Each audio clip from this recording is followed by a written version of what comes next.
जय श्री राम। योगेश अनंत काले सभी सुनने वालों का स्वागत करता हूँ। मित्रों, ढांचे के बारे में हम आज बात करेंगे। ये ढांचे के संदर्भ में सारे परदेशी यात्री थे, इतिहासकार थे, पुरातत्ववेत्ता थे या ब्रिटिश प्रशासकीय अधिकारी थे। इन सब ने बहुत सारा अयोध्या के ढांचे के बारे में लिखा है। कुछ बुद्धिजीवी के बारे में आज हम जानेंगे। ऐसा नहीं है कि हम सनातनियों को किसी गोरे की सर्टिफिकेट चाहिए या उनसे पीठ पर टैपिंग चाहिए है। ये ऐतिहासिक दस्तावेज है जो हमें देखना जरूरी है। चलो शुरुआत करते हैं। पहले आता है इतिहासकार विलियम फिंच। अब ये फिंच जो था ये 1608 से 1611 तक भारत में था। जाहिर है अयोध्या भी गया था। अब देखते हैं फिंच क्या कहता है। अवध एक प्राचीन नगर है, अब एक अफगान राज कर रहा है। आज ये शहर खंडहर हो चुका है। यहाँ मैंने रामी चंद्र का नाम पे ध्यान दो मित्रों। फिंच कहता है यहाँ मैंने रामी चंद्र का किला और महल भी देखा। वो पूरी तरह से खंडहर बन चुका है। हिंदू लोग उसको देवता मानते हैं। यहाँ नदी किनारे कुछ लोग बैठते हैं जो नदी में स्नान करने वाले सभी यात्रियों का नाम लिख रहे थे। मैंने भी लिखा। इन लोगों का मानना है कि ये प्रथा लाखों वर्ष से जारी है। ये था विलियम फिंच। दूसरा, जोसेफ थेलर। ये जोसेफ थेलर ऑस्ट्रिया का नागरिक था और जेसुएट पादरी भी था। ये 1766 से 1771 तक भारत में था। इसने अवध में थोड़ा सा ज्यादा वास्तव्य किया था। यहाँ उसने पूरे भारत का भूगोल इतिहास का वर्णन फ्रेंच भाषा में लिखा है क्योंकि ऑस्ट्रियन था। इसका अंग्रेजी अनुवाद गूगल पे उपलब्ध है।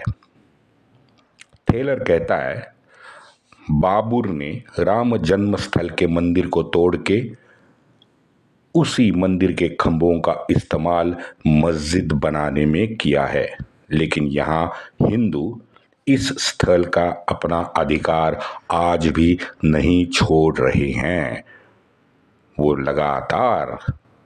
लगातार रोज यहाँ पूजा के लिए आते हैं। मंदिर के प्रांगण में ही उन्होंने एक चबूतरा भी बना रखा है। उसे वो राम चबूतरा कहते हैं। सारे भाविक उस चबूतरे को 3 बार प्रदक्षिणा करते हैं और उसके बाद पूरा लेट के साष्टांग प्रणाम करते हैं। लेकिन उससे भी प्रसिद्ध स्थान है सीता की रसोई। सीता राम की पत्नी थी। ये शहर के पास एक ऊंचे टीले के बीच स्थित स्थान है। सम्राट औरंगजेब ने रामकोट किला तोड़ के मस्जिद बनवाई। कुछ लोग इस 3 गुंबद वाले मस्जिद का निर्माता बबूर को मानते हैं।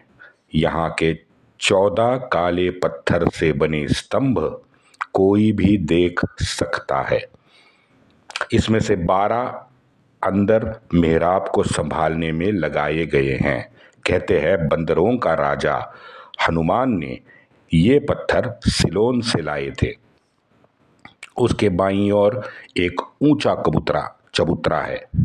ये चूना पत्थर से आच्छादित है। ये लगभग 5 औंस लंबा और 4 औंस चौड़ा है। हिंदू इसे वेदी कहते हैं क्योंकि यहाँ विष्णु ने राम का रूप लेके अपना धरती पे जन्म लिया था। अब इसे नष्ट कर दिया गया है, लेकिन यहाँ उत्सव मनाने से कोई सम्राट, कोई सुल्तान इसे रोक न सका।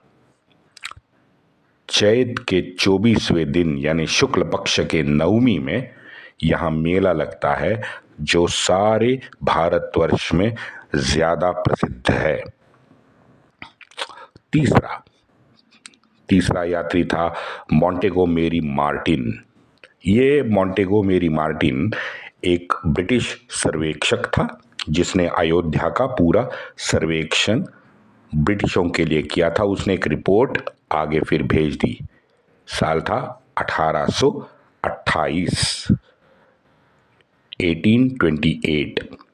मार्टिन लिखता है, धर्मांध ने हिंदू के अत्यंत महत्वपूर्ण मंदिर को तुड़वा के मस्जिद बनवा ली है। ये मस्जिद आधुनिक वास्तु लगती है और आज खड़ी है, लेकिन वहां मिले अभिलेख में ये लिखा पाया गया है कि बबूर ने जो मैं औरंगजेब नहीं कह सकता, मैं औरंगिया ही कहूंगा। बबूर ने जो औरंगिया के 5वीं पीढ़ी के पहले सम्राट था उसने बनवाई है। रामकोट इसका नाम था। मुझे लगता है ये रामकोट राम द्वारा निर्मित यहाँ वास्तव में बना भवन का कोई हिस्सा होगा। यहाँ मुझे खुदाई में कुछ मूर्तियाँ मिली है और कुछ मैंने निकाली हैं, लेकिन ये सारी मूर्तियाँ खंडित है। मैं इन्हें नहीं पहचान सकता। ये इतनी क्षतिग्रस्त हुई है कि मेल और फीमेल, स्त्री और पुरुष, इनका भी पहचानना मुश्किल है। यानी पूरी की पूरी मूर्ति ही बामियान के जो बौद्ध की मूर्ति थी वैसे पूरी की पूरी मूर्ति शायद इन लोगों ने तोड़ दी थी। केवल एक मूर्ति गुप्तार के अखाड़े से मुझे मिली। यहाँ घाट पे लक्ष्मण ने जल समाधि ली थी, ऐसा हिंदुओं का मानना है। इस गुप्तार के अखाड़े में मिली मूर्ति में एक नारी और एक पुरुष है। नारी के सर पर ऐसी कोई चीज है जिसको मैंने आज तक नहीं देखा है। वहां मस्जिद के अंदर अलग चेहरे के भी मूर्तियां खंभों पे कुरेदी गई है, वो मैंने देखी, लेकिन यहां नारियों का चेहरा उस मूर्ति से अलग था।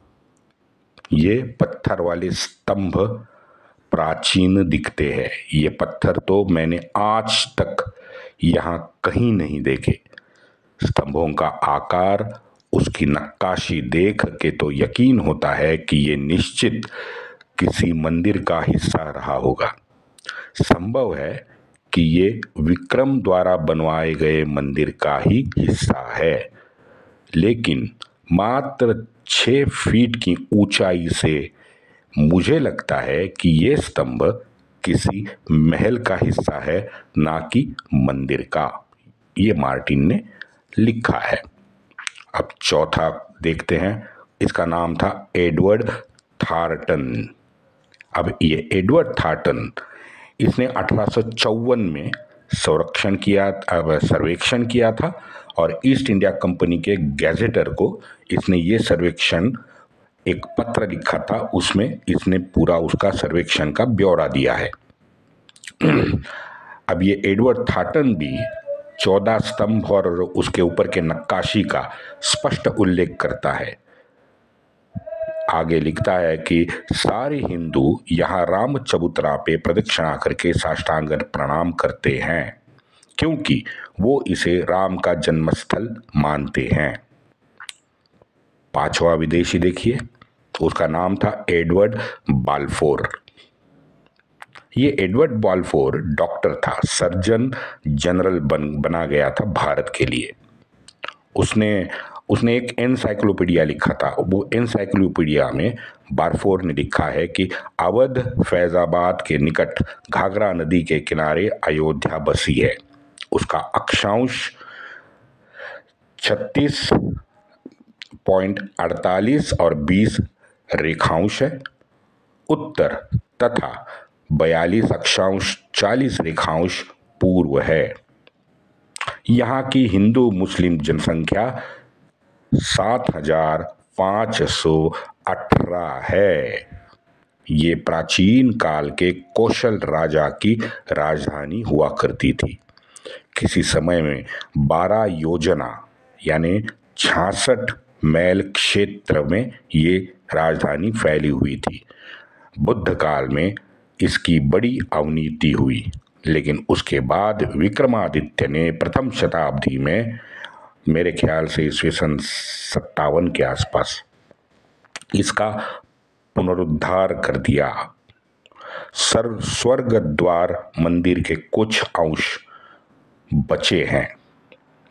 अयोध्या में यहाँ की तीनों मस्जिदें मंदिर तोड़ के ही बनवाई है।